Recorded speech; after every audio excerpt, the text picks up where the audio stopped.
What's up, everybody? Welcome back to the new and experienced investor podcast. Today, we're talking about exploding your cash flow utilizing the rent by the room model. It's definitely a show you don't want to miss. It's definitely a hyped up exit strategy right about now. What would you say? I agree. It's all the hype. It's all the rage. It's what all the kids are doing, cash flowing now. You didn't think it was possible. I'm one of your hosts. I'm Alex Barnett. I'm the new guy. And I'm Joe Holmes, and that makes me the experienced guy. It sure does. We have an amazing guest with us. He helps real estate investors turn their long-term rentals into cash flowing machines. So you better listen up. You better share this far and wide. Before we bring him on, I just want to remind everybody about our upcoming meetup. It is this coming Monday, September 22nd. And our guest speaker is actually our guest speaker today. Oh, Devon. I love it when that happens. Yeah. So please join us at Hangar 24 in Irvine. Yeah. And I think we have like 50 or 60 people signed up already. Nice. So we're going to get that bumped up. Make sure that you get out there and listen to what Devon has to say live and in person. Absolutely. It's always a great time. It's always a good place to meet other partners, future partners. All different types of people are there. I want to remind you guys, this is live right now, so make sure to bring all of your questions. You have our attention here for the next hour, so you can get your questions in, anything you want to know about rent by the room model, investing in California, all the things we're going to talk about today. And please share this far and wide with any new or experienced investor in your life. Now let's stop screwing around. Let's bring in our guest. Today we have Devon Aguirre. Devon, how you doing? I'm good, man. Good. Yeah, I been cruising around. You know, Padsplit, co-living, everything has been super popular. So I know. I actually just did a podcast earlier today. Another podcast. Oh, good. Don't tell me you're getting famous off this stuff. I know. Now. I feel a little bit famous. It's kind of fun for sure. Versus like when I used to be a title rep and. Being a title rep, you know, people are like, "Oh, can you go away?" You know, you show up you're the one guy with a suit on in the middle of the networking event or whatever, and they're like, "Oh, I know that's either a lender or a title rep. And I don't want to talk to them." But it's nice. You wear the Padsplit hat out, and people are like, "Hey, you know, I want to talk about it. It's finally in California. What's going on?" You know. Heck yeah. And so I'm bragging a little bit about it with my friends. Like I'm on all these podcasts. You know, I'm pretty cool now. You know. Very cool. Well, I'm glad you can make the time to do ours today. We are the #1 live podcast in Laguna Hills, so you can add that to your resume. Awesome. Yeah, I'm super excited. Why don't you go ahead and... I'm thinking next week I have Joe Rogan. Yeah, exactly. there you go. Work your way up from there. Why don't you jump into how you got into real estate, your journey so far, and what led you up to Padsplit? Yeah, so I've always lived in Southern California my whole life, right? So grew up in Long Beach, went to Long Beach Poly High School, went to Cal State Long Beach for college. After college, actually it was interesting. I wanted to go into the CIA and I wanted to go in the Army originally. I studied Arabic in college and everything like that. Studied Middle Eastern history. My current wife kind of blew up that plan. So she was like, "You're not doing that," and I was like. And to be honest, it was I graduated school in 2014, so it was like right during a lot of changes in the military and things like that. So didn't end up doing that. Got into real estate. I started off at a title company. Worked there for I worked at different title companies up until about COVID, and then now I've been doing. I've always been in like the prop tech space. So I've worked at like an agent referral platform before. I was a loan officer for a little bit, and now I'm at Padsplit. Perfect. Yeah. And they definitely are where real estate and tech converge. Absolutely.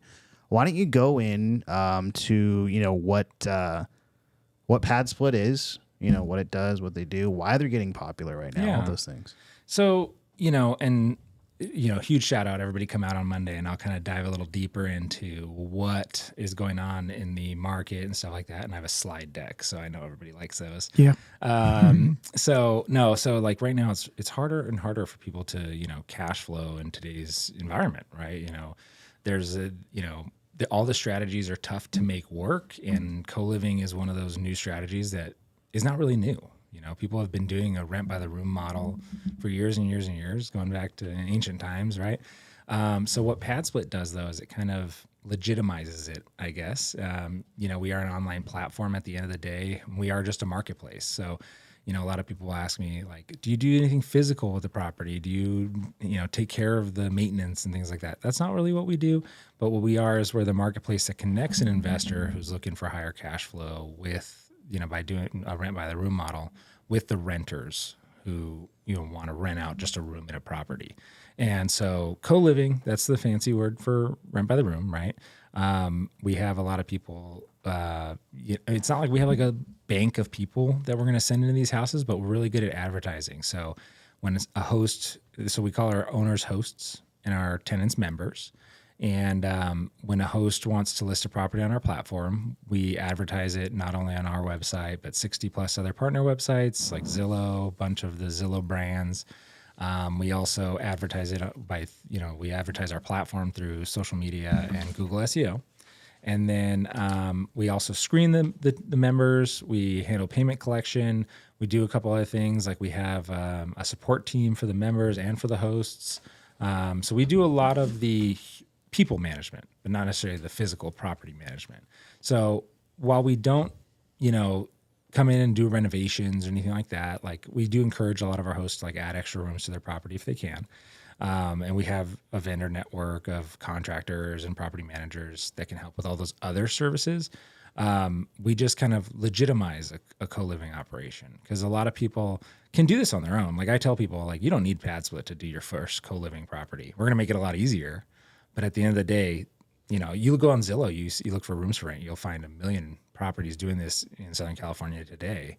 But with our model, it just kind of takes a lot of the risk out for the tenant member side to where they're a little bit more willing to take a chance on doing something like this rather than having a stranger Craigslist encounter, right? With signing a 12-month lease with a bunch of strangers. So I'm Now, trying to.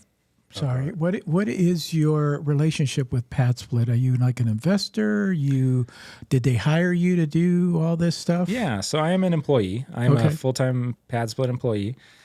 So what I do is I'm in charge of the Southern California marketplace for Padsplit. And so not only do I help onboard investors and hosts that want to do this and walk them through like the process, how to set it up, all that stuff. I even do a lot of property walks, where I can help them maybe identify some extra rooms that they can add. But on top of that, what I do is really I'm like a Padsplit evangelist out here and co-living evangelist, right? I do think it's one solution that will help ease the housing crisis. There's so many people who just can't afford to live anywhere. And so providing these units, these rooms through a rent by the room model, it helps people be able to afford and live in Southern California. Especially having grown up here, I know how expensive it is. But yeah, so at the end of the day, I wear two hats: marketing, co-living evangelist, and then also onboarding. So my role specifically is I help an investor go from 0 to 12 rooms on our platform. Once you get to 12 rooms, I pass you over to one of they call them host success managers. And what they do is they help our larger portfolio hosts get from 12 doors to 100 doors. That's kind of like their goal. Okay.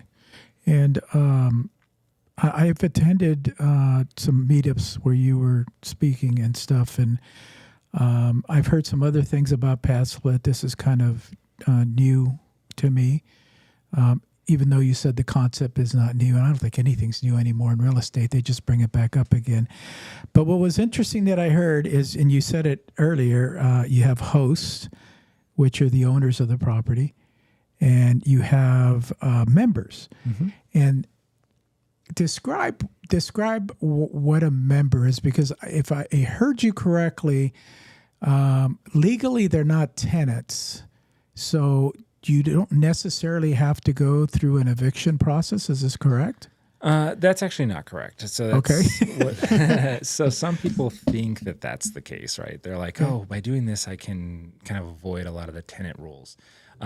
So if a person stays in a property for, 31 days, they become tenant. And we actually require that they stay in the property for 31 days. So, but that's because like when a member comes onto our platform to book a room, they commit to 31 days in the property and 12 weeks on the platform. And they do that in order to avoid a lot of like the short-term rental regulations, right? Because if it's under 31 days, now it's a short-term rental. Got it. So like, especially in like the city of LA, it's very difficult to get a short-term rental license / permit.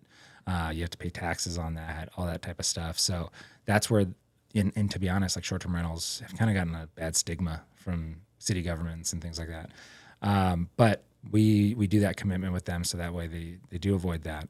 But at the end of the day, like especially in California, they do become tenants. And there's a lot of other things that kind of are easier with a co-living model than just traditional tenants. But at the end of the day, they do have that. So if like there is an eviction, we try everything we can to not get to that point, and we have a lot of processes in place to try to prevent that. And what we find actually is that most of our members, if they know that they lost their job or something, they're not going to be able to pay, they'll just leave, because for them, they don't. Well, we actually don't allow them on our platform again if they go through an eviction and a pad split. So they just, they don't want to be banned for life from this network. We have 25,000 rooms nationwide right now as of yesterday. So and we're growing at a rapid clip consistently month over month. So like in Atlanta, for instance, we have 8,000 rooms on the platform. If you're going to look to rent a room in Atlanta, it's like 90% chance it's going to be pad split. You know what I mean? So they don't want to be locked out of that network. But then on top of that, the rooms are furnished and utilities are included, and we don't really encourage them to bring in their own furniture at all. So a lot of times they're just bringing like luggage with some clothes in it and a couple personal items. So they'll just pick up and leave. Like that's what we find that most time happens. We actually have our eviction rate on the platform is 1.2%. So it's pretty low.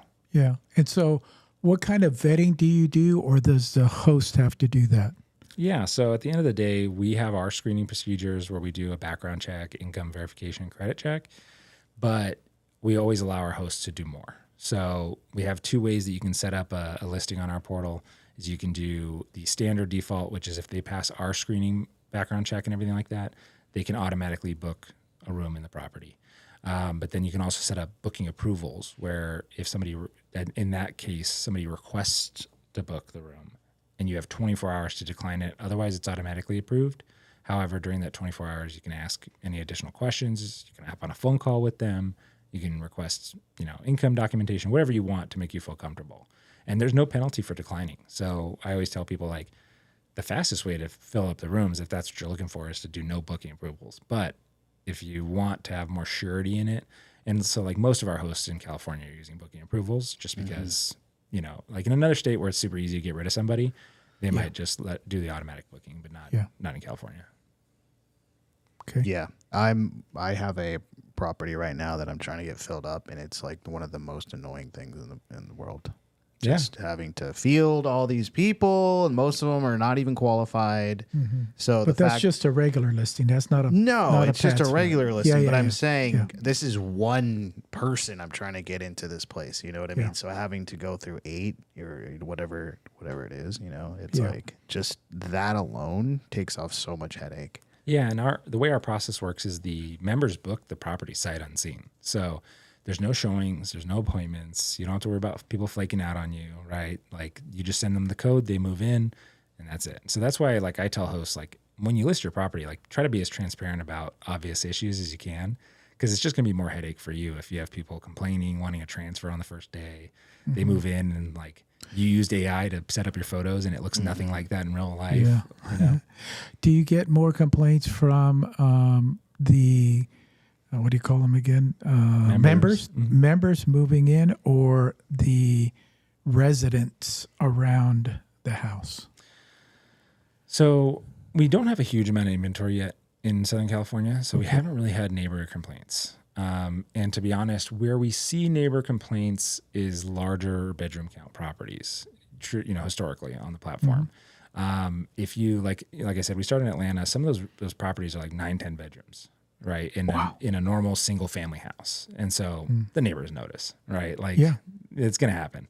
Out here so far, a lot of our early inventory has been hosts that don't necessarily want to fully build out the house to be a pad split. That's starting to come more on board. That people are okay, this is working now. I see it. It's happening. I'm okay to commit. Because I get it. It's a larger commitment to say I'm going to turn the living room into 2 rooms or something like that. But where I think the most we have in a pad split in California right now is or at least in Southern California, I think is 7 or 6, something like that.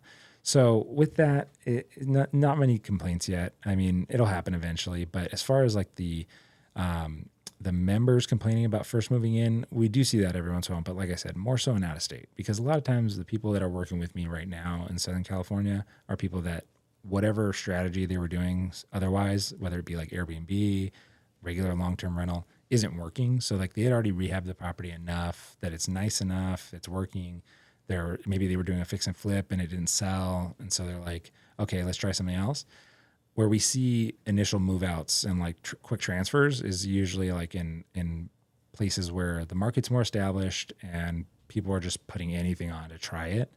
And especially like in Atlanta, some of our early properties, it was a lot easier to just post something there, back when the market first started. And now it's a little bit more competitive there. So those properties that, maybe aren't the most well maintained, things like that, that's where you see those problems. I think that's kind of good for the members because now everyone's, got to step it up. Yeah. Oh yeah. And that's kind of something that we've noticed is we're trying to cultivate a better inventory for sure. Cause when we first started, it's like 100 rooms in Atlanta. Like you'll take anything, right? You're like, oh, we gotta solve this demand problem with more supply, whatever supply that may be. Now that we have 8,000 rooms, you're like, oh, we can be a little picky. And we don't want to be picky, but we let the members be picky, and it's market based. Yeah. So yeah, exactly like you said, there's just a little bit more competition. You can't be as brutal as you wanted to be. Yeah, and what's great if you guys are interested in this, you go on Facebook. There's a bunch of Facebook groups where people who have been on Padsplit for a while, maybe since the beginning, have their own group, have their own community that they share what works, what doesn't. They have full lists of like Amazon purchases that you can get, beds, this worked, this didn't work. So there's a ton of information out there, and even though it's new, it's like you can get caught up to speed really quick. Oh yeah, and like I have that information as well too. So, if you guys want to call me, reach out. I can definitely send that stuff over, and we have all these resources to be able to help people get started as a first co-living property. I had an interesting story. I'm working with a host right now in Riverside, and I think his first property that he did with co-living was 6 rooms. And he calls me and he goes, hey, I have one of the rooms vacant. And I go, okay, well, why are you calling me? Like, it seems like you're doing well. And he goes, well, because I want to do this again, and I never want to do it again by myself. He was like, it was a pain in the butt to have to set up, to manage individual leases with people, all this stuff, advertise. You have a turnover, you have to advertise for one room. It's tough to spool that back up, versus we're just constantly doing it. And then on top of that, to have to like screen people, kind of like what you're mentioning, you have people come check it out, they flake, they do all this stuff. So he's like, I want to get rid of all the headache. Now he's buying I think he just closed a couple of weeks ago on a property in Riverside, 9 bedrooms he's going to turn it into. So that one's going to do really well. Yeah, exactly. Well, and then that's what it is. You start underwriting with the Padsplit fee in there. And what I've noticed from what I was underwriting is usually like 5 bedrooms you'll kind of break even. So you got to think of it like 6, 7, 8. That's your cash flow. So our sweet spot is like 5 to 7. Okay, that's kind of the rough number. Because like I have people that bring me, especially because it's a newer market, people are just trying it out with like bad performing properties. They're like, hey, can we do this 3-bedroom, 2-bath? And I'm like, I'm not going to say it won't work, right? Like if you're not filling it any other way, then we'll probably fill it for you. You probably break even against a long-term rental rate, but like you're making nothing right now. So, this will be something. But like when it comes to 4, like 3, it's really tight. 4, you're okay. 5, you're doing good. Anything above that, you're doing great. Like I ran some numbers for a presentation I did a couple weeks ago on a property that was on the MLS in LA. It was currently 7 bedrooms, comped out at like $5,000 a month and what it would rent for. And the revenue once we added 2 rooms would have been about just shy of $11,000 a month, because it would have been 9 bedrooms. And that's not possible with every property, but like it shows you the capacity for it, the potential. And the reason we say like 5 to 7 is because once you get to 8+, it's not that those don't work. It's just that they just require a little bit more logistical stuff, right? Like we have a maximum bedroom to bathroom ratio of 4 to 1. So if your property only has like 2 bathrooms and you're trying to, and say it's a 3-2 and you're trying to make it up, you're trying to push it up to like 9, you're going to exceed that ratio. So now you're adding a bathroom, which is a significantly higher expense than just putting up some walls. And then on top of that, you need like 2 fridges once you get to 8+. You need maybe 2 microwaves, because now you're having 9-10 people living together. Like, you need that extra infrastructure. And then back to the neighbor problem. Like, that's where we start to see problems, is when you get to those larger properties. Where we see these massive properties being built is like Houston, where you get like 16, 20 ground up pad splits being built. And really it's different out there though, because there's like no zoning out there. There's no zoning, and then there's more space on the lots and things like that. Out here, if you try to do that in a single family where you're like 3 feet from the other person's fence, and like everybody's in each other's business, like they're gonna know you have 16 people in that house. You know what I mean? So you're seeing a lot of people do new build specifically for pad split in Houston. Yeah, Houston. So I help people invest out of state. I don't have anybody doing that right now in Houston, but I see a lot of our hosts working on that.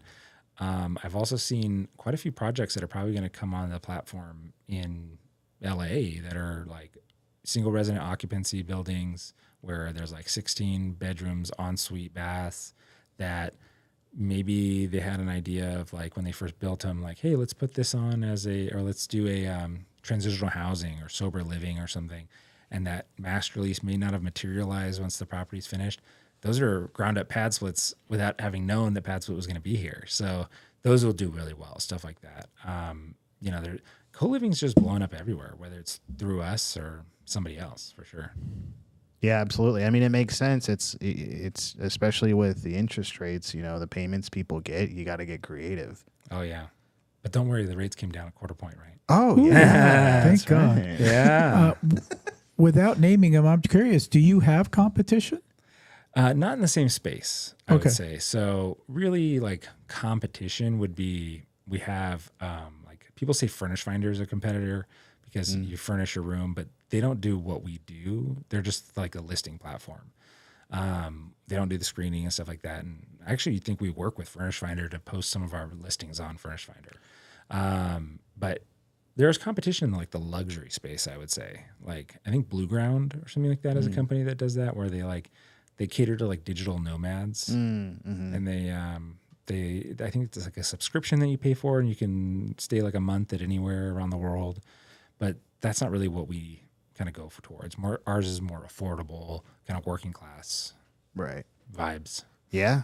I mean, and that's just going to get bigger over the years, I feel like. And what's great is if you go on the Padsplit website, it has so much data on there, even though, I'm sure as each person comes online, it's more and more data. But if I'm looking at, let's say I want to get a place in Atlanta or a place out here, you can go to the zip code and it'll kind of show you with the units that are on there, the average rate for without a bedroom or without a bathroom and with the bathroom. So then you can do your complete underwriting and have a pretty good feel for what you're going to get. Oh yeah. And even in LA, we're starting to build that data out, right? Like, some of our early hosts, it was kind of a shot in the dark, right? It's like, what do I price this at? And it's like, well, our general rule of thumb is like 70 to 80% of what a 1-bedroom apartment in the area goes for. That's comparable.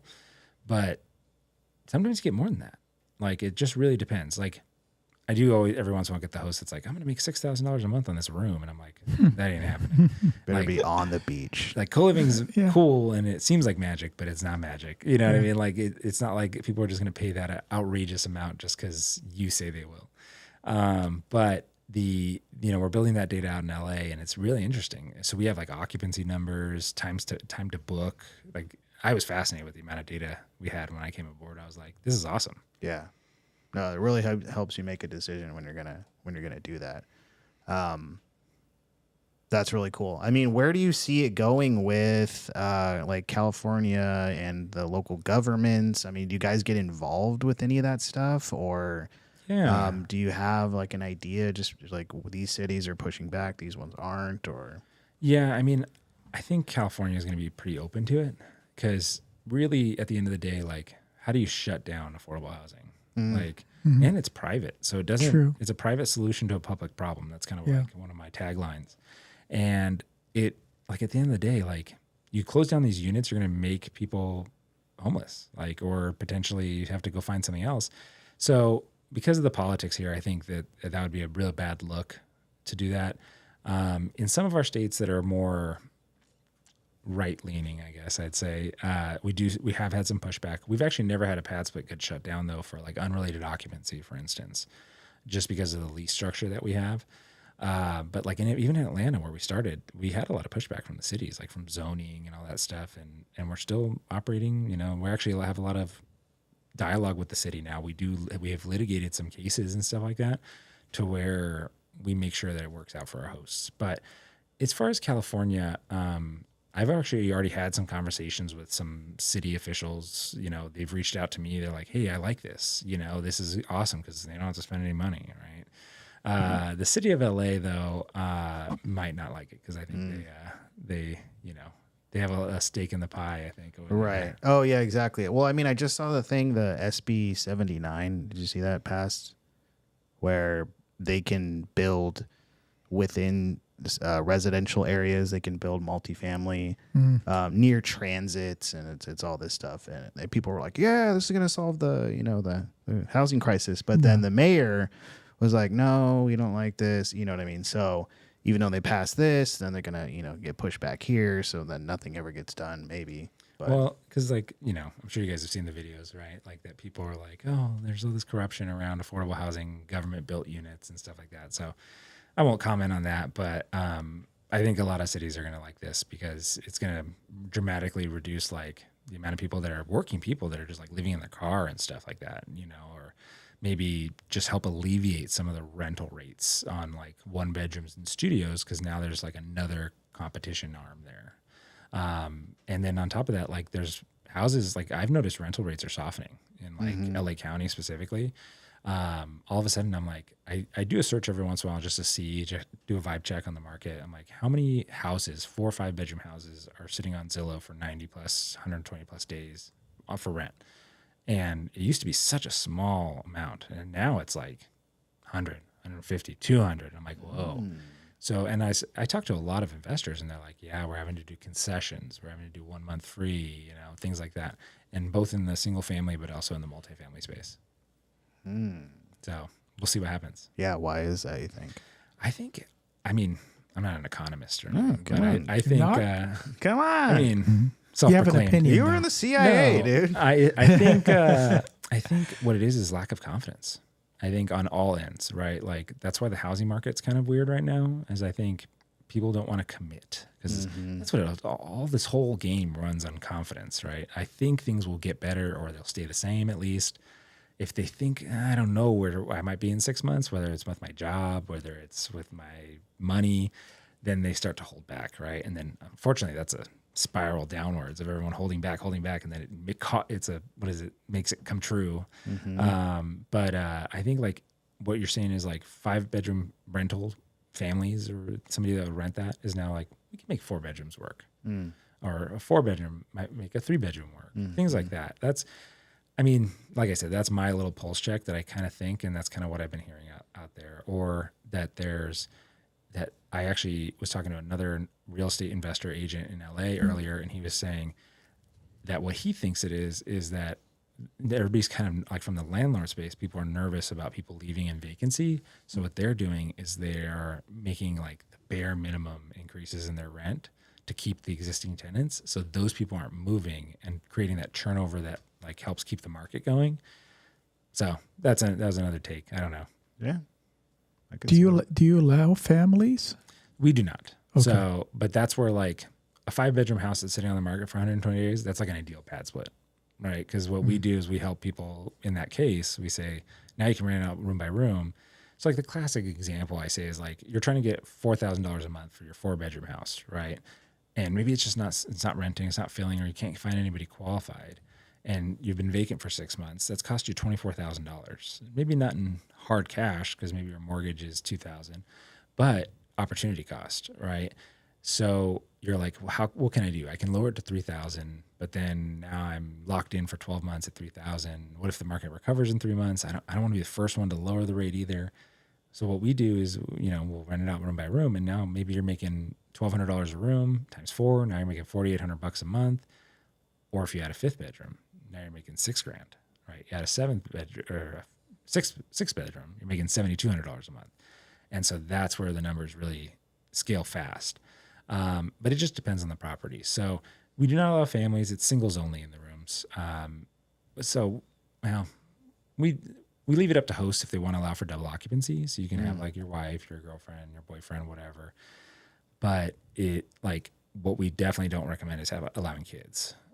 Just because at the end of the day, these are still strangers. You know, like if you're a single mom, single dad living with kids in the room, and you go to work, like where's that kid going? Like, are they staying there all day while everybody else is there? Do you suggest charging more if there's 2 people in a room? Yeah, usually you can charge more, just especially because the utilities are going to go up, right? Yeah. So like, if say you're renting for $200 a week for a single occupancy, maybe you say $250 a week for 2. Like, we do have some hosts that try to go too crazy on the increase. They'll say like $400, and it's like, well, no, I can just rent the room next door then, Right? You know what I mean? Like, and then get 2 rooms out of the same. Well, maybe place. that's good if you're married. You know.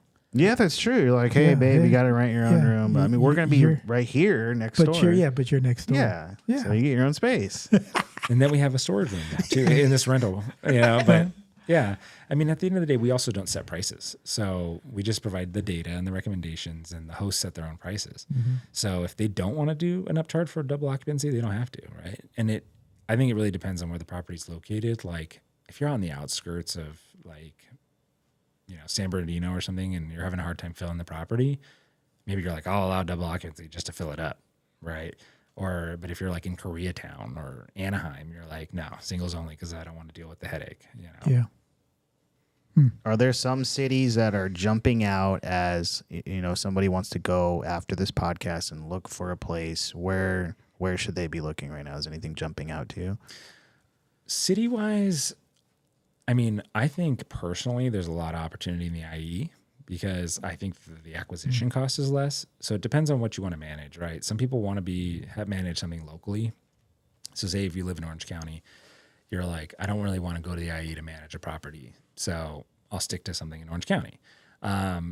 But the acquisition cost is less, and there's more square footage out there. There's a lot of square footage in Orange County and in the IE that makes sense for this, because really, like, if you look at like a lot of the houses in LA, like 800 square foot houses, 1,100 square foot houses, there's like no meat on the bones anymore. So like, if there was extra space, it's probably already been converted. So you're not able to extract that extra value, because you go out and buy a 4-bedroom house off the MLS, like, unless you can add 2-3 rooms, it's probably not gonna, the numbers probably won't work. Now, if you got something on a wholesale, or you got like a deal flow from somewhere else that helps make the numbers better, on the acquisition side, anything could work. But what we recommend, like on a buy box, is like shoot for like 2,000 square feet plus on the house. So where do you find more of those? Not in the city of LA generally, but we have a lot of our Padsplits are in the city of LA. Yeah. Yeah, I've seen some random ones like in Inglewood and stuff where it'll just be like a 3-story. What do you think about like the double story, 3-story? Do you like single story? What works best? I mean, it doesn't really matter. Like, as long as, one of the things that I tell people is like, just put yourself in the shoes of the member. Like, would you pay this amount of money for that? And if the answer is like, hell no, then, probably not. But if your answer is no, then you're just a homeowner and you just need to adjust your expectations for what rent costs. But you know what I mean? Like, if you're trying to get a lot of money and you're in a neighborhood that's a little nicer, maybe you need to add a little bit of amenities, right? You put a little mini fridge in the room, right? It doesn't cost much, but it's just a little touch that helps sell it. At the end of the day, you're selling it. It's a marketplace. Like, we're not going to guarantee you're getting somebody in there. And there's weird nuances to it too. You might have 2 properties right next door to each other that, one fills and one doesn't, but that's not always price either. Maybe it's just there's weird wins to it. And so that's what I do, is I help people look at them and I tell, like, hey, this isn't going to work, or this room's super tiny, you need to lower the rate on that one. But at the end of the day, it is a marketplace. And so as long as people understand that, everything goes well. Maybe it's the host. How involved do you want the host to be? So I'd say being involved more so is helpful, like either through a property manager or the actual owner, by being available, like responding to maintenance stuff, things like that. Cause like our app, the members can submit a maintenance ticket directly through the app. And so if like you spend 3 days not getting back to a clogged toilet, like that type of stuff, you're gonna have higher turnover. On the other hand, so with the way that the Padsplit agreement works is you can go in the common areas. Like, we recommend giving notice still, but like you have access to the common areas at all times. So it's not like, I mean, you still have to follow the normal rules for the bedrooms, but because it's a shared space, they don't have like an exclusive right to that. And so one of the first questions most new hosts will ask me is like, oh, so I could go there like every day. And I'm like, you could, but if you do that, Would you? You're going to have such a high turnover. So just keep that in mind. Yeah, I remember at one of your meetups, there was a gentleman that said he's already doing Padsplit. And he says he goes over every Friday or Saturday and brings a pizza with him. Oh, yeah. You know, Yeah. it's like, Joe I don't would know do that I would want to be that involved in that. And that's the fun part about Padsplit is every house develops a culture. So some cultures, some houses will have a culture that kind of is needed or wanted. Other houses, everyone's like, leave me alone. I just want to pay my rent. I don't want to see my landlord. Right. Yeah. So and really like each host develops that culture within their own house. And it's really usually the personality of the host that sets that up. Like our property that we just launched in Huntington Beach, one of the investor in the property, she's super nice, very friendly, very open.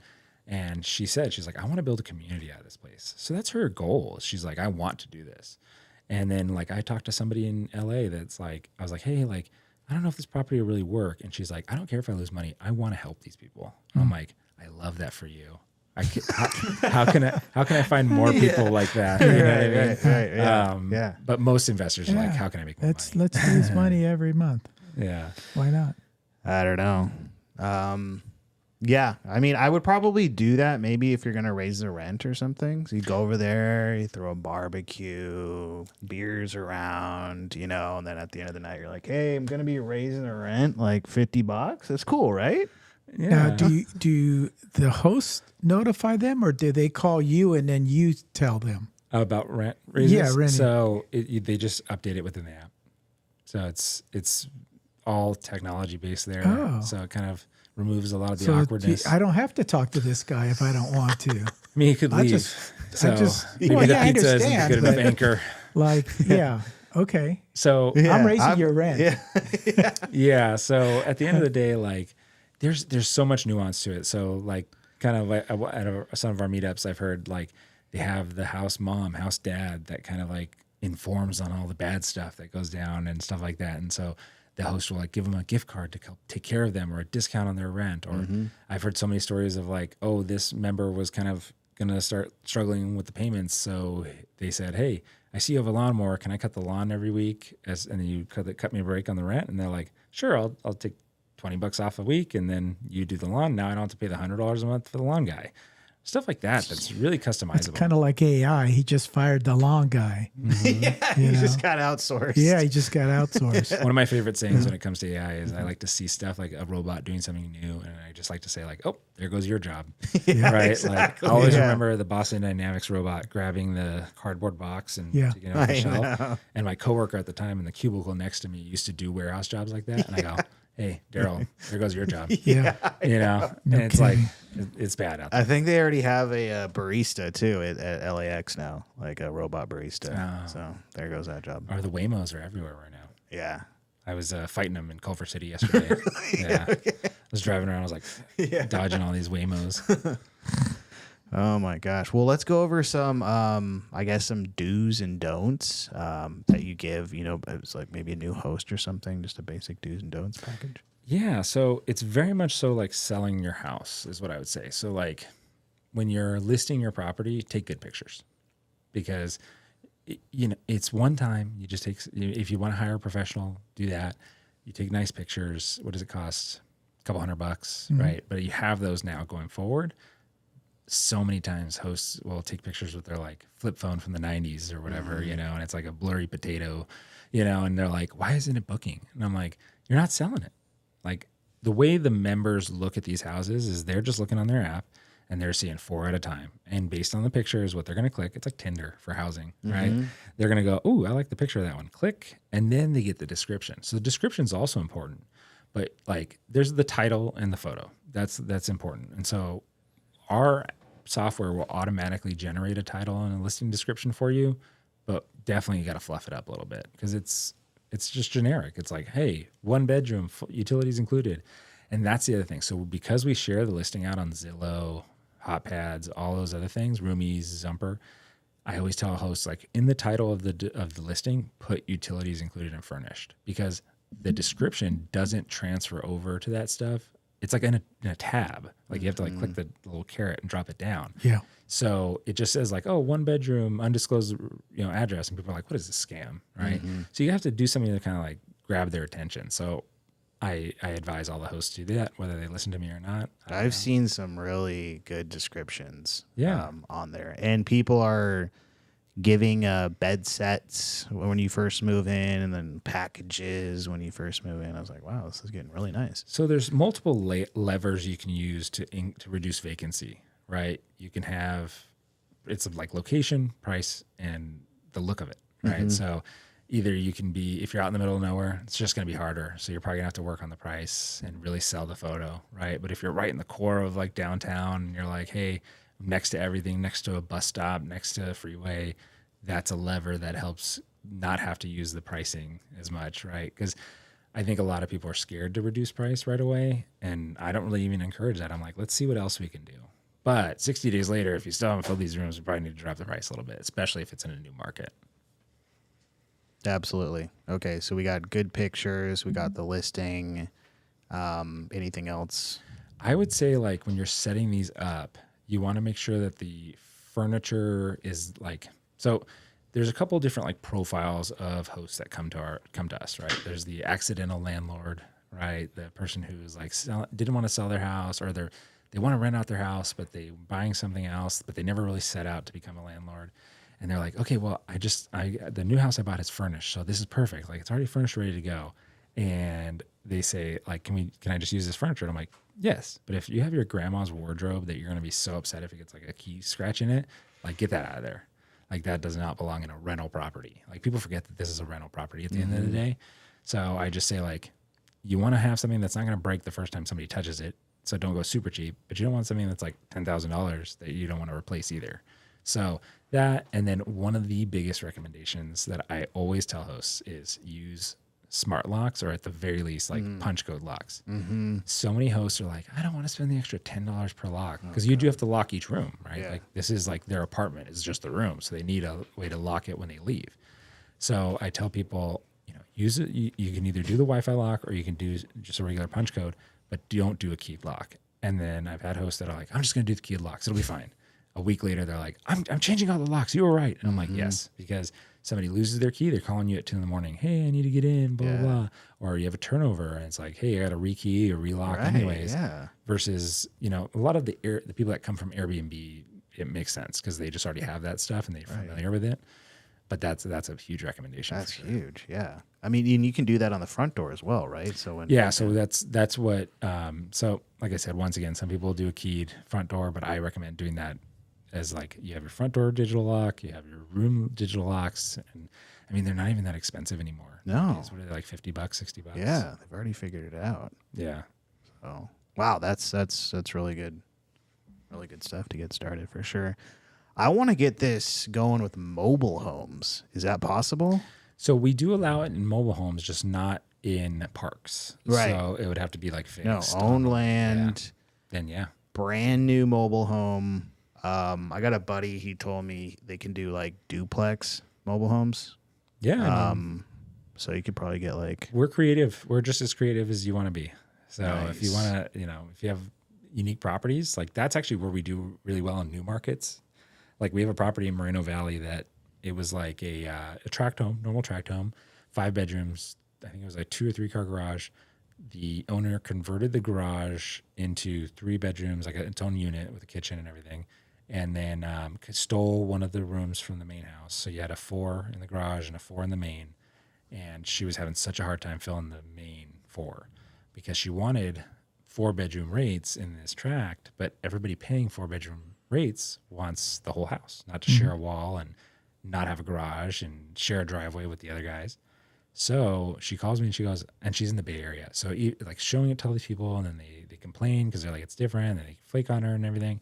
She's like, what do you think? And I'm like, you probably do better than what you were going to do otherwise. And now she was working with a property manager. She stays pretty occupied. She had one bad apple. So, I mean, at the end of the day, you do get a bad egg every once in a while, but he left and things go smooth. And the property manager, she's one of our local vendors, and she's actually like, this is so much easier than Airbnb. It's great. And because that's where she came from, was like the short-term rental space. But now she's doing better. So those unique properties, those are the ones that are like low-hanging fruit for us, because the people, like, we're here to solve a problem. And if you don't have a problem for us to solve, like, it doesn't really make sense for us to work together. But if you're like, have a property that's been sitting vacant for 6 months, that's like, let's do it. But mobile homes, yes. Long story short. Heck yeah. Yeah, I want to do it. Mobile Is home- anybody Mobile doing homes are that? popular right now. Like, everybody's talking about flipping mobile homes. Oh, yeah. Yeah, I see your posts all the That's time. right. I just talked to somebody else, and I was like, you know, Alex, because they were talking about flipping mobile homes, and they're like, no. And I was like, you guys should connect, because he's doing it. Nice. You know? So, What, out here? yeah. Oh, heck yeah. In Orange County. Okay, cool. So I'm like, how many mobile homes are out there being flipped? It's crazy. Yeah, there's a ton. And now I'm looking at putting new ones just on vacant land. That's a whole nother cash cow. Yeah. itself. Where are you thinking? I'm just out in Hemet right now. Hemet's got a ton of, I mean, they're mobile home friendly. So that whole area, like Marietta, Winchester, it really comes down to the zoning, like where you can just plop a mobile home. Mm-hmm. So you got to go where there's already other mobile homes on land. Is there like sewer already there, or do you have to like do Some, yeah, some will have sewer, but a lot are popping up like out in Hesperia and like Phelan, where there's just like endless open land, and so you'll probably end up doing a septic, but that's pretty normal in the mobile home space too. that? Okay. So one thing, like if you were to do a Padsplit out there, is I always tell people, like, have expectations for the area. Like, you know, if you are putting one on at the edge of civilization. No. You know what I mean? Like, just keep in mind, it might take a little bit longer, or you're going to get a lot cheaper rents, right? Yeah. If you're in downtown Riverside, you know, you can get downtown Riverside rates. Right. Phelan. You're gonna get Phelan rates. Oh no, totally. One thing that is cool though is out on these like edges, they're starting to get more developed, and then they're building a ton of Amazon warehouses. So you're gonna have those workers there. That's a bunch why of I think- distribution centers. That's why I think the IE is going to blow up for Padsplit. Like Mm-hmm. San Bernardino, I looked at a property in Colton, you know, that's like just close enough to everything. Yeah. And the prices are low. I was like, that's a perfect spot. And the lots are huge too. Right. So you have, the houses are big, you know, it's like that, either those homes that were built a long time ago, like custom, that are just big, Mm-hmm. or, you know, they're like tract homes that are 4 or 5 bedrooms. Those are usually good spots for sure. Absolutely. And Well, since that's kind of a little segue Yeah. into my new book that I wrote on flipping mobile homes in California. that's right. Yeah, the little known secrets. And the inspiration for this book is you. Joe, Yeah. how dare you? I never even thought of flipping mobile homes until you brought a deal to me one day. And at the end of the day, we ended up making $100,000 on that mobile home flip. Who knew? And so You know? I have another one going on with you right now. Yep. And I don't know if I told you, but I am in escrow with Leo Okay. on another Oh, mobile home. nice. Heck yeah. Yeah. So anyways, but Alex was the inspiration for me writing this book, because he kept saying, I'm going to write a book, but I haven't seen any. So I decided, well, I'm going to write one for you. And I dedicated the book to him. Heck So yeah. if you're Thanks, interested, Joe. it's on Amazon. Very cool. Yeah. Awesome. That's really cool. And then you can, get a DSCR loan, throw up some more walls, and then There you Pat go. split that. There you go. There you go. That's what I said. And there's some tax advantages to doing that with a mobile home, right? Flipping those, because it's like different than real estate, because it's personal Same. property, right? No, it's the same. No? Oh, yeah, okay. it's the same. I thought there was like a. There is, there is like a play. Chris Craig from Sub 2 has like been going into that, where I forget. It's a whole thing that you got to do where you can buy just the mobile. But what we are actually looking for is a mobile home and then attaching it to the land, so then it becomes real property Okay. at that point. And I say that because somebody told me that. Yeah. But that person might just not be declaring that income, you know, because there's those. There you go. Well, there is There you that, go. but there is some sort of Yeah. play with like tiny homes and just the mobile that you can do Yeah. all this tax Yeah. loophole. So foolery. it is considered a vehicle.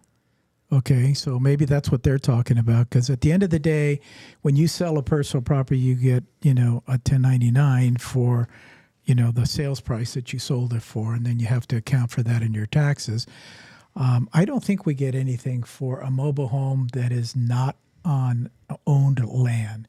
So you're just literally selling a car. So, for example, if if you sell a truck that you bought for whatever, I don't know that anybody ever reports that they made It's money you. on it. You yeah, know, you have to go it's send like it to DMV. most of the time it's like you're losing money on it. So, but this is obviously a little bit different because you're going in, you're rehabbing it. So yeah, you're making money. Do you declare it? I'm just going to leave that up to the individual to decide what to do. There's a thing I love to say when I talk to hosts. Like they're like, "Well, what do you think about permits?" And I'm like, "I'm not the permit police." You know what I mean? Like that's what I always say. I'm not the permit police. Yeah. How should I do this? Handle this eviction? I'm not the eviction police. Yeah. Do your due diligence, right? Especially because we're recorded. Do your due diligence. Yeah, absolutely. But I agree. I think that's what it is. But also the people I were talking to, I think we're doing it in parks. So maybe that's why. Right. So it's like straight personal property like that. And I know people that flip cars. I'm sure they were never declaring that. So Exactly. It's probably that same setup. Well, I know some people that have made like a couple $100,000 on a flipped mobile in a park. Did they declare? I'm not the tax police. There you go. See? Now it's catching on. You're like Bill Clinton. Don't ask, don't tell, right? Yeah. Exactly. I don't want to know. I did not have sexual relations with that woman. Okay. What do you call it? Yeah.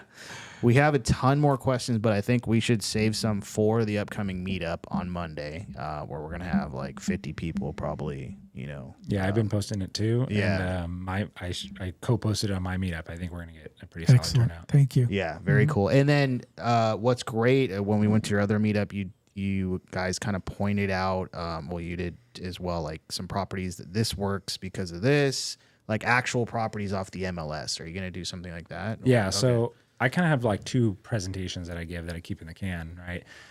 There's my Padsplit and Pizza event, which you guys came to. Thanks for coming, by the way. Great pizza. Thanks. It was really good. Good. So the next one's actually in Lakewood at Me and Ed's, which is like I grew up around that pizza place. Nice. So I'll go there. if you guys want to swing by to another one, I will be there. and that one has a bigger room because that round table got a little tight. Yeah. So this one's it's set up better.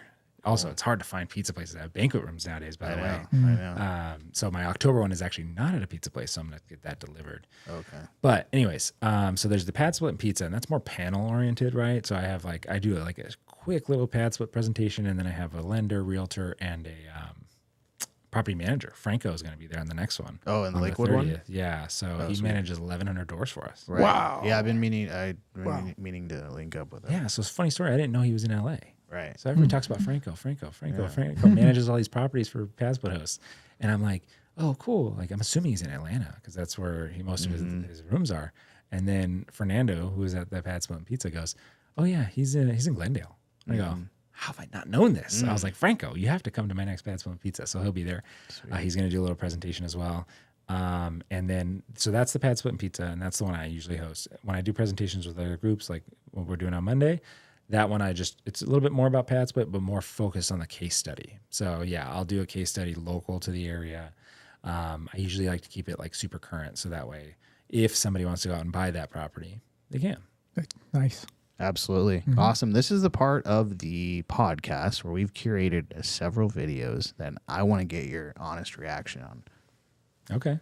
Cool. You got a second? Yeah. All right. He's not going nowhere. All right. Perfect. Okay, this first one is called Why I'm Quitting Airbnb. Something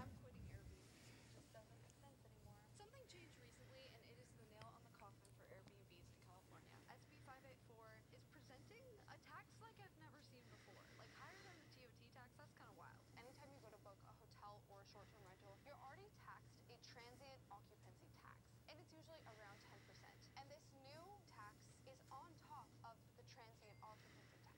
The hotels and short-term rentals bring in a ton of money for our city. The tax money is to go towards building affordable housing units. Currently, the city only spends $3 million of their budget on an affordable housing reserve. Most of the money goes to general government and the police. It all sounds really great in theory, but will it actually work? And what am I going to do with my house? I'm quitting Airbnb. So honest reaction up front. What's the address? Book a call with me. I want to call her. Like, let's do a pad split. So we do have a lot of hosts from Airbnb coming on over. Funny story. I hope the Airbnb guys aren't watching this, but I do a meetup in LA once a month, the LA RIA with Lloyd Siegel, and I had a little table there. And last month, the Airbnb guys were there. They had a table and they rolled 7 deep. And I have a banner that says like, recover lost money from Airbnb or something like that. And like I was solo, and I'm like, and they're just mad dogging me from across the room, and I'm like, and I called it out because we do like a little 1 minute elevator pitch, and I was like, hey, I just want to let everybody know I'm not beefing with the Airbnb guys. We're cool, because I tell people like to do Airbnb if it makes sense for them. Like, Right. When somebody brings me like a backyard studio apartment, I'm like, you can do it on our platform. It'll probably just be better to like Airbnb it or long term rent it, right? But or like a 2-bedroom condo. Like just put this on Airbnb, dude. Like it's just not gonna make sense for us. Like we can do it, don't get me wrong, but I want to see the best outcome for you. Like at the end of the day, like I don't have any fiduciary duty to you, but like I've always come from a customer service background, so to do something like that and like burn people doesn't sit right with me. But anyways, interesting because I have heard the city of LA is super hardcore cracking down on Airbnbs. Right. Anaheim, you can't have any Airbnbs, right? Because the Disney It's been lobby. like that for a long time. Yeah. I was talking to an investor that I met at one of my events, and we walked a couple of his properties. He's like, I'm going to do Airbnb. I was like, is this in Anaheim, like the city of Anaheim? Or is it, I'm like, we're right on the border or something? And he's like, no, we're in Anaheim. I'm like, okay. He hopes he doesn't get caught. Yeah, and that's what it is. Yes. No, he will get caught. Yeah. The neighbors will turn him in right away. Well, and then Airbnb is having to cooperate with a lot of the cities now because they don't want to get banished completely from these cities. So they're like, we'll work with it. Beverly Hills completely banned short-term rentals. Right. Yeah, that was in August. No, and that's like where you guys come in, and it's like, hey, you've already spent money on this house. You already, maybe you've already furnished it. All you got to do at this point is, I guess, throw up a couple more walls, and then you got a pad split. And the difference between like an Airbnb and pad split, right? Like I always tell people, you're going to make more money on Airbnb if you stay full, right? If you do well occupancy wise, but if you're booking 2 weekends out of the month, you're not doing good. Yeah. So pad split, it's like Airbnb gets hotel rates, so you make more money if you stay full, but pad split makes just rental rates, so it's more consistent. So it diversifies the vacancy, right? So if like you have a 5-bedroom house on Airbnb and you're booking 2-3 weekends a month and like you're barely breaking even, with pad split, even just doing it the 5 rooms, very rarely you're gonna have all 5 rooms empty at one point. You're gonna have 4 filled, 1 vacant. Now you have 5 streams of income. Essentially, you're diversifying that vacancy risk.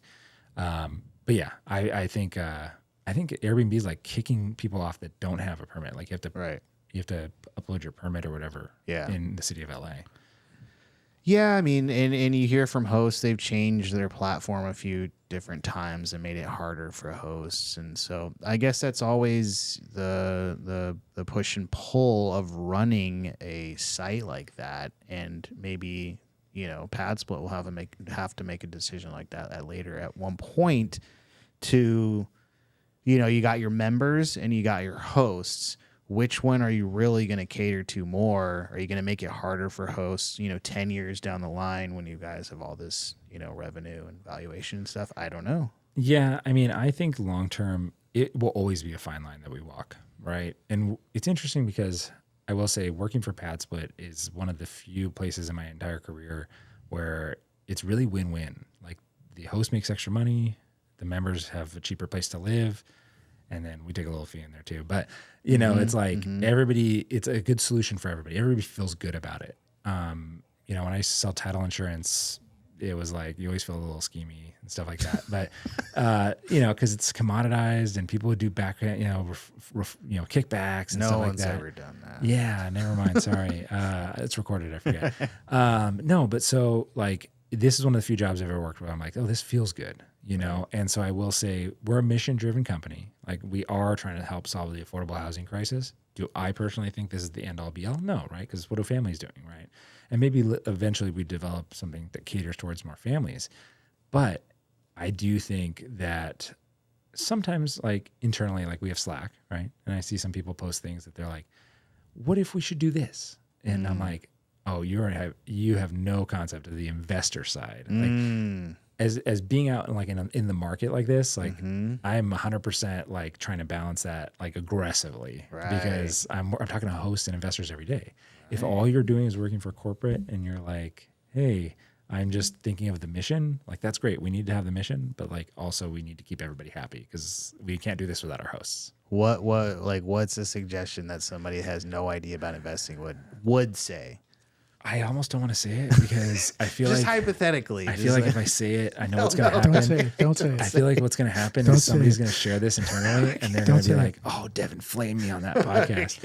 I got you. No, but like just stuff like, should we make it to where like they can put the rent on hold or something for the holidays? Okay. I got you. No host is gonna want to do that. Like, why? Okay. Stuff like that. Yeah, you know what I mean? that's like perfect. super member side. Yeah. And you're like, I'm sure they would love it. Right. But hosts are never gonna let that fly. Okay. Hosts have Christmas with their families too. But one thing that's nice is our CEO Atticus. He owns Padsplits, Right. Because that's how he started the company. Is he was doing this in Atlanta already, and he was like, "Wait a minute, there's a market for this." And so, I think he'll always kind of have the hosts in the back of his mind because he is one. I think he owns like 100 houses or something in Atlanta. So, Yeah. Cool. Well, awesome. Can't wait to see what happens. So the next one we have is. can I just say too? I was super scared. I had no idea. Sorry. Hold on. What was it? I was super scared of what you're about to show me because I was like, "Is this a weird like reaction video?" Yeah. Like, Is this a video of me? yeah. I was like, somewhere? "Uh oh." It's like No. We keep me it. singing in the car. We keep it cool. Okay. One main thing I've learned investing in co-living. One main thing I've learned doing co-living over the last 7 years, people don't really use the appliances that much. When people are living together and they're strangers, they're not as in tune or want to be making friends with all of those random people. And what I found is people buy food that they can put in the microwave and take to their room. So for that reason, in every room, we have a workstation where someone can work, they can eat, and basically have their own space in their own home. One main thing I've learned Yeah, I mean, I think that's pretty true. Like from what we've seen is, like our minimum furnishings, like we don't require a desk, but desks are super helpful.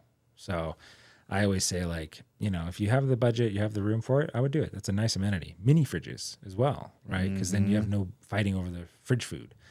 But yeah, and each house is different. Like some houses are very like that where so there's kind of been a little bit shift in the co-living vibes. We had like a co-living conference in Denver earlier this year where some houses are like, yes, keep a little common area for everybody to hang out in. Right. And versus our past years of advice was like, get rid of all the common area you can because it's all about extra revenue, right? I will say like there's some houses out there where they all, once we make a dinner and one person does it and they all chip in and all that stuff, it just depends on the culture. But most people are treating this like their own little apartment. So if you can make it that way, I think it does help smooth things out. I saw on a listing, I was looking at one in Atlanta, and they had like on the main listing, it was like a picture of all the members were all like, yeah, this is our house. I was like, okay, that's kind of cool. I think I'm not going to say downside. I think the challenge when it comes to developing that culture is it takes you. You have to do it. Oh. What were you going to say? Mutiny? Oh, no. They're like, we're going to stop paying until they fix it. No. So like there's co-living properties in LA and Southern California that are already doing that. Like there's Treehouse in LA. I haven't talked to those guys yet. I'm sure we'll connect at some point. But like it's like an art collective in their house, and it's like I think they have like a coffee shop in the bottom. And, Joe, but when he says art collective, these are rich kids that are artists. oh yeah, like they're paying rent. I don't know if the property cash flows by any means, but when you told me about everybody cooking together, I had the picture that came into my mind was a bunch of firemen, right, cooking for each other. Yep. Yeah. I mean, and so I will say it's nice to see that versus the times you hear like, oh, they stole my Ben and Jerry's ice cream. You know what I mean? Oh, yeah. And I had my name on it. They're asking you to check the cameras, Right. to see who gosh. stole the Ben and Jerry's. But yeah, most people. I mean, in LA, I'm afraid sometimes to talk about this being an affordable housing solution because there's such a stigma on affordable housing. But at the end of the day, these people are working people. Like they have income. It's just maybe they don't make $200,000 a year, right? So it's hard to live here. But how does somebody making $60,000 a year like survive solo all by themselves through this? And they're not cooking gourmet steaks every night. No. I'm not even doing that. No, you know what no. I mean? And so they're cooking out of the microwave a little bit more. You know what I mean? Yeah. Like, we're not the health police either. So Right, we're not the They you can use probably the work at a microwave. restaurant and get food for free. That's true. Yeah, probably a lot of Yeah. service people. They're getting paid $20 an industry. hour now, there we go. We have Joe the life and coach. Yeah. and they're getting no tax on tips. There you go. It's like, I think they have it made. Well, and it used to be, like 80 grand, 60 grand a year was like enough. But I feel like Yeah, no, it it's not. shot up. Yeah. Now it's not like enough. 120 grand a year is like baseline in Orange County. Well, Yeah. I mean, you guys, you're a real estate agent, right? Like, what's the median income now to qualify to, or what's the income you need to qualify for like a median home in Orange County? It's like 250,000. Yeah. Like that. Yeah. It's crazy. I know. Yeah. You know, I mean, I couldn't buy the house I live in today. Yeah. I bought it in 2021. And that wasn't even that long ago. It's not like I bought it in the 50s. You know Yeah. what I mean? It's wild. Yeah. Like, Yeah. I think my mortgage would be like 2.5 times what it is now. It's insane. This is the answer. Padsplit's the answer. One more. Vancouver, This is- Washington. Yeah, this is a gotcha one. Vancouver, Washington investors, the only way to cash flow in this market. Are there any Vancouver Padsplits currently? No, you can be the first. I do think what we'll see as we start to market to the area, market to homeowners in the area, is that there's probably more opportunity to do it in Vancouver initially. Although, like, as you know well, like it used to be a very great market for investors in Vancouver. The price has gone up quite a bit, so you don't find the deals that you used to. And your point in Atlanta is interesting. Like, Atlanta used to be an amazing market for investors, and it's like, it's raised quite a bit compared to what it used to be. So that's where I think we're seeing more and more people see it, pad splits or co-living, as the only way that it really makes sense for a property to cash flow. Who was the guy on the top? Do you know him? Yeah, that's our president. Oh, That's okay. Cliff. Okay. Yeah, he's hopefully he doesn't watch this. I don't remember his last name, but yeah, Cliff Padsplit. Cliff. Cliff Padsplit. There you go. You know what we get a lot? Split Pad. Split Pad. People Yeah. say like, "Hey, you're from Split Pad, right?" Yep. And I'm Yeah. like, "No." I already bought the URL, by the way. So Oh, there you go. Spit pad? Yeah, I mean, first initial reaction, I'd say like, yeah, I mean, that's kind of what I've seen out there. Like, so many people in LA are like, I can't buy anything. It doesn't make any Right. sense. And like, I will say one of my favorite things when I do these presentations is talking to investors and wholesalers that are both like, whoa, like all of a sudden, just that huge margin of homes that I would never have considered that now I'll be the only one looking there. Mm-hmm. You know, like Yeah. most fix and flippers or even buying holds, they're not really looking to buy 4 or 5 bedroom properties, right? They're like kind of in the 3, like the starter home vibe, Yeah. right? Yeah. And so the prices on those, they might sit a little longer. Prices might be a little bit more soft. So now you can go in there and get a good deal. Absolutely. And I think even when I was first starting to underwrite, and this was in the sub 2 community, it was like, okay, if you're going to do co-living, it needs to underwrite as a long-term rental. Then that quickly went out the window. It was like, okay, well, now we're losing out on so many, properties. So if this is the exit strategy you're going to go for it. Make sure it works. But Yeah. And what I say, like when I'm helping somebody underwrite a property is I say like, be conservative in your numbers and you'll be okay. Right. Like if you're looking at our map and you see a zip code with 3 rooms in it and you're like, oh, $450 and it's 30% occupied, $450 a week. And that's what you're basing your numbers on. Bad call already off the bat. If it's like you need data, and if you don't have data, you just got to undercut the assumptions, right? And say like, I know I can rent a room pretty much anywhere in Southern California for $1,000 a month. Right. If you even just base it on that, you'll be okay. right. But really like a 4-bedroom property, if you're looking to acquire something and it's like tight, I probably wouldn't do it. Mm-hmm. I'd probably, see if you can add 2 rooms, you're probably gonna make sense. Yeah. Mm-hmm. If it's, same thing at 5, if the numbers are so tight and you need 100% occupancy, like it's not the deal for you. No. You need to have some wiggle room because like at the end of the day, we're not going to like, oh, you went live today, you're fully occupied forever, no ways tomorrow. There's some turnover that happens. It's a business. You just have to think of it like that. Yeah, it's a rental business. It's like stuff's You'd be gonna pop up. surprised how many people talk to me like this is not renting real estate. Like, they're like you know, they call me at like 9 o'clock at night, like, what should I do with this guy? I'm like, you're the landlord. Yeah, I know. Not to sound like I'm not No, helpful, but it's like, true. you Yeah, know. and maybe it's people who haven't rented anything. When you have a rental, like you'll get PTSD from that. Yeah, and But- but it's experienced landlords. Yeah. I'm like, you have more landlord experience than I do. What do you mean? What do you do? Okay, maybe they had like the best tenants Or like over the years. And what they'll do is they'll sometimes, and like I said, I don't like to bash anybody, but they'll like ask us for stuff that I'm like, if you really wanted us to do that, we wouldn't be charging a small percentage as a fee. Like, we'd be 50% partners in this deal with you. Like, Yeah. you're going to come in, you're going to renovate the whole house for us, you're going to furnish it, right? And I'm yeah. like, oh, no. No. Like, nah, dog. You know what I mean? But, and I love that they think that we're capable of doing that across 25,000 rooms nationwide. But, Yeah. you know, we just advise, but we do connect them with people. So like I was at that Culver City event yesterday and there was a guy that's like, I'm thinking about doing this. And one of our contractors that's on our vendor network was there. And I was like, hey, talk to JP over here. And they set up a bid and stuff like that. So, Perfect. you know, that's why we try to flesh out that partner network. So that way, if somebody's like, hey, I want to do this, we make it as easy as possible for them. Excellent. Love that. We have a couple comments, questions. What story stands out? This is from Liz. What story stands out to you? Maybe a tenant, community, or a property that illustrate the non-financial benefits of what you're doing. Yeah. So did I mention that we have like an internal review channel? In our Slack we have a channel that aggregates all the reviews, right? And you get the bad reviews every once in a while, like, oh, Padsplit wouldn't let me in with my 320 credit score. Like, how dare they? You know, even though I wanted to give them 3 weeks rent up front. But and then like, because we don't own the properties as well, every once in a while I have a host that's like, oh, the bathroom flooded and they didn't do anything about it. And then they complain about Padsplit because they don't really know the differentiation there. But the overwhelming majority of those reviews are like, this changed my life. Like this, I was living in my car. This helped me buy a house. This helped me buy a business.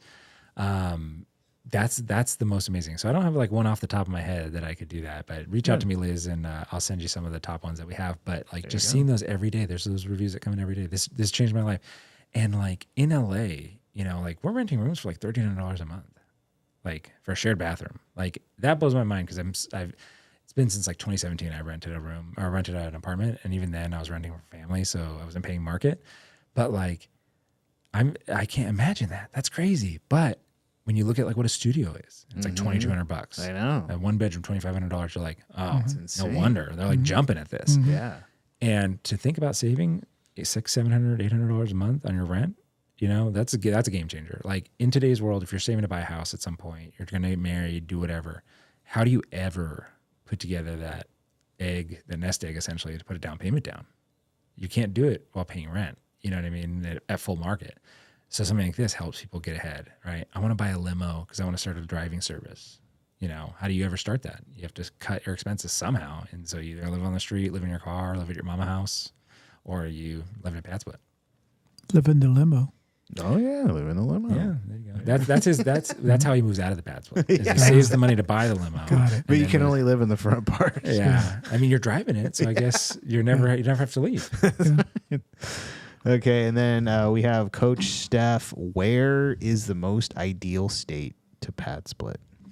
So I would say there's not like one ideal state. Florida is a good market for us. Pretty much anywhere in Florida. They have a weird market going on right now in Florida because I don't know what it is. I don't claim to be an economist in Florida, but I think like it's just the insurance is expensive. Yeah. I think property taxes have gone up, and I think with the hurricanes, people just don't want to do it. Like we had somebody put on a 2-bedroom condo, and normally in LA, I'd say that might not work, but she already had it, so it was like different vibes, and she couldn't rent it out as a whole thing, and she couldn't sell it either, and she was just trying to get out of it, and she rented it up. It filled up in a weekend. And she's like breaking even, right? She's not making a whole bunch of money, but at least she's not losing money. Not losing.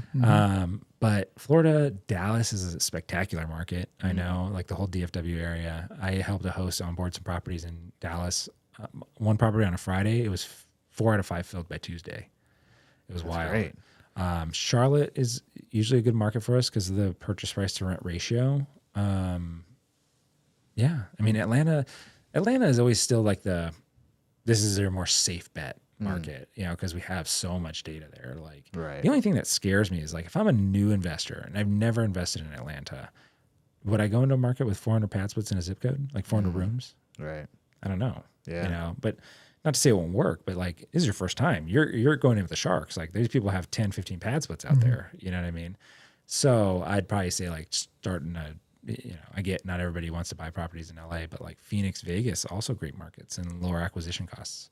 Absolutely. Are you guys just in the U.S. or are you out in other countries as Just well? U.S. for now. Okay. I think Canada would probably be our next expansion. Okay. So that's why I didn't hear the beginning of that. If it was Vancouver, Canada, or is it Vancouver, right. Washington? Right. No, I'm I think it assuming was Washington. Yeah, it was Yeah, Washington. it was Washington. Yeah. But I could see us doing well in Canada. I Yeah. think that what we do in our expansion is we try to bite off only as much as we can chew.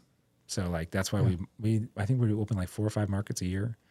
So like we launched Charlotte, LA, Philly this year. We're probably gonna launch Portland any day now. I think we're just waiting until we get somebody to accept. I think he just accepted his offer like a week ago. So as soon as that guy is on board, we'll probably launch Portland. I think we soft launched like Sacramento.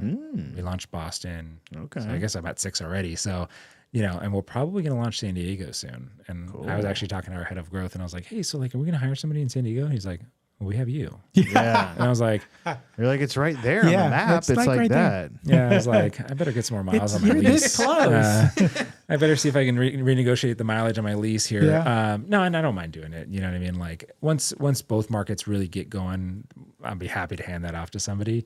But like right now, you know, I love meeting people and chatting with people. So And you can set people up in other states. Oh, so yeah, they can go yeah. through you, and you can if they want. yeah, like I met somebody the other day that owns a property that she's already doing this in San Antonio, and she was like, but I can't fill it. Like I have such a hard time like thinking about trying to advertise for these rooms because it's like you have to advertise in different places. It's not just like throwing it up on Zillow and it fills. It's like you have to go on all these different websites, and that's kind of why it makes it easier to go with us. Or like Craigslist or Facebook Marketplace, and you gotta like field all these inquiries. You know, I always forget about that part. That is a big headache. That sucks you know? so bad. So that's where like we kind of like serve these people up on a silver platter. We're like yes or no, or just yes if you have the automatic bookings. But yeah, I think we'll, you know, I don't mind covering San Diego. But yeah, I do help people invest in other states for sure. Like I've helped somebody buy a property in Baltimore actually. Baltimore is another market we're in too that we just launched, I think. We need to just blow up California though with Padsplit. It's going to get crazy. We need to. So we launched here in April in LA, and when I say LA, I mean like LA to the IE. It's like one big market for us, kind of. On the map, it's 2 markets technically, but there's like the IE and LA. But I think it's taking off. Like I said, like the first time I was going out and about, like I mean I was a title rep. Like I can walk into a room and talk to people, like that's not a big deal. But like I was telling people like all about it, and they're like, oh, so what is it, like Airbnb? Whatever, you know. And now I have all these people coming up to me I've never met, and they're like, you want to be on my podcast? You want to come to my investor group? And I'm like, Heck yeah. now I'm having to tell people like, I can't do anything for like a month. Yeah. You know, so like the schedule gets tight and stuff like that, but it's fun. I love it. That's great. That's great news. Can it work in Hemet? I mean, if the price is right. You know, it's like Bob Barker. It's you gotta adjust that It's just pricing. like So nothing is out there. yeah, like the Moreno Valley properties we have, they're getting like 192 per week. But that's near a freeway. Like that's I probably. mean, they're on the edge of Moreno Valley. Oh, up by okay. the- up I by think the I Air Force think I Base. saw that one on the map. Yeah, it's like pretty. Yeah. It's Yeah, I pretty mean in they there. range from It's like deep. 190 to 240 a week, and the common idea is people say, oh, like times 4, that's the rate, right? And that's the monthly, and it's like, well, technically, they're not every month has only 28 days. So the real way to do the math is you do the weekly rate times 52 divided by 12, and then that gets you the Okay. monthly.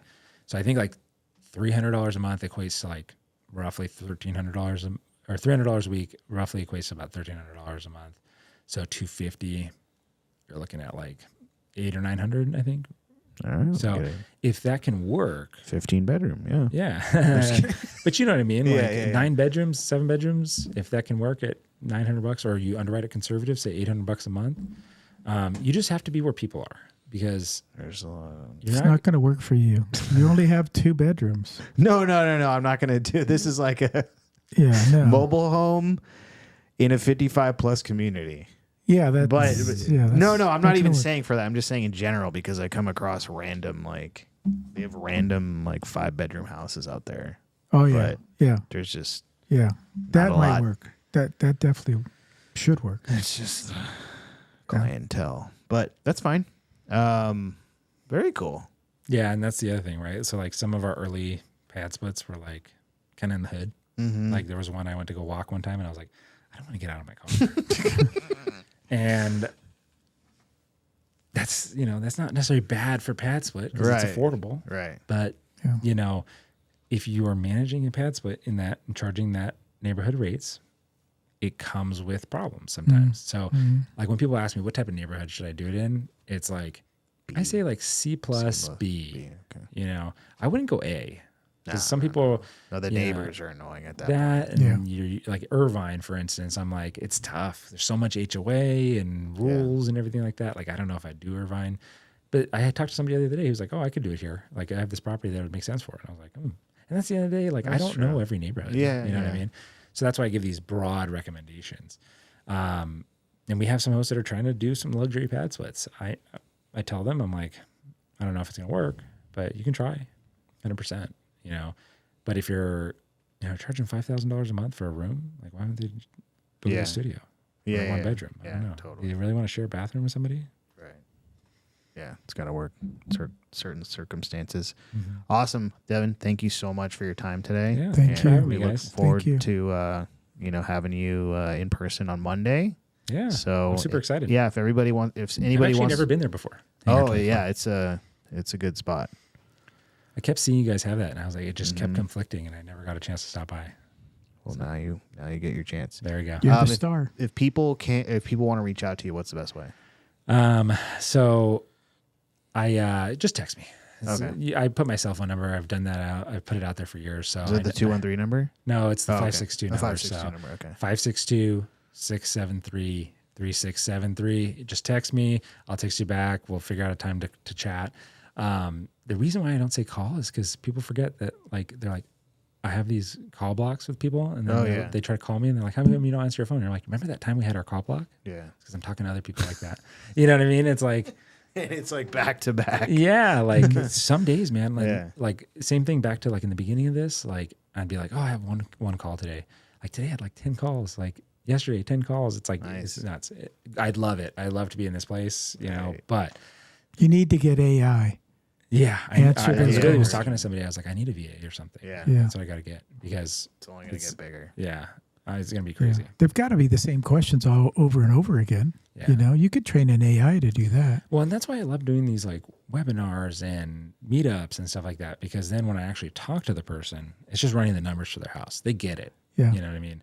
I'm only one person. I'm the only West Coast employee for Padsplit right now. So there's only so many people I can hang out with, over the phone or like have a call with. Like I need to be able to spread this message faster with wider audiences. That's why I love these podcasts and stuff like that. It really helps cast a wide net. Absolutely. You guys heard it here. Thanks for joining us, and make sure to come out if you're local to the meetup on Monday, where we're going to do even more of a deep dive. You can ask your questions there too, and really freak him out. Even if you're not local, I've got my friend who donated the speakers. He comes from San Francisco. He comes from San every Francisco, month. and then I started Yeah. streaming it on the last one. I streamed it, yeah, I invited So- somebody from Yeah. San Diego. so we'll stream it too. yeah. So I don't know if she's going to be able to make it, but Yeah. I told her. I was like, Nice. I'll be in Irvine or in Tustin on Monday. When's the Lakewood one? It's on The September 30th. Yeah, September I'm 30th gonna on be a out of town. Tuesday. My pad splits and pizzas are. So originally I would do taco about Cashflow. That was the original vibe. But pad split and pizza I think is better. So, Yeah, but it's yeah, still yeah. Tuesdays. Okay. So, but That's that's right. okay. You can eat a pizza on a Tuesday. Yeah, That's fine. It's They allowed. don't know. There's Yeah. there's no P day, so it makes Yeah, sense. exactly. But yeah, if you guys want to know more, I have a meetup called Padsplit in SoCal. You can go on there. I post all the events, like the Monday event. I'll be there. My Padsplit and pizzas, anything I host or I speak at, I post in there because I don't post things that I'm just attending to hang out at. Oh, yeah. Oh, I don't want people tracking me. yeah, exactly. Nice. Right on. Thank you Thank guys. you. Thank you. Yeah, Thanks, thank you, guys. Devin. Thank you guys for joining us. We'll be here. We'll be on there on Monday, and then we won't be here next week, but the following week. Cool. Where are you going next week? Doesn't matter, you guys. See ya.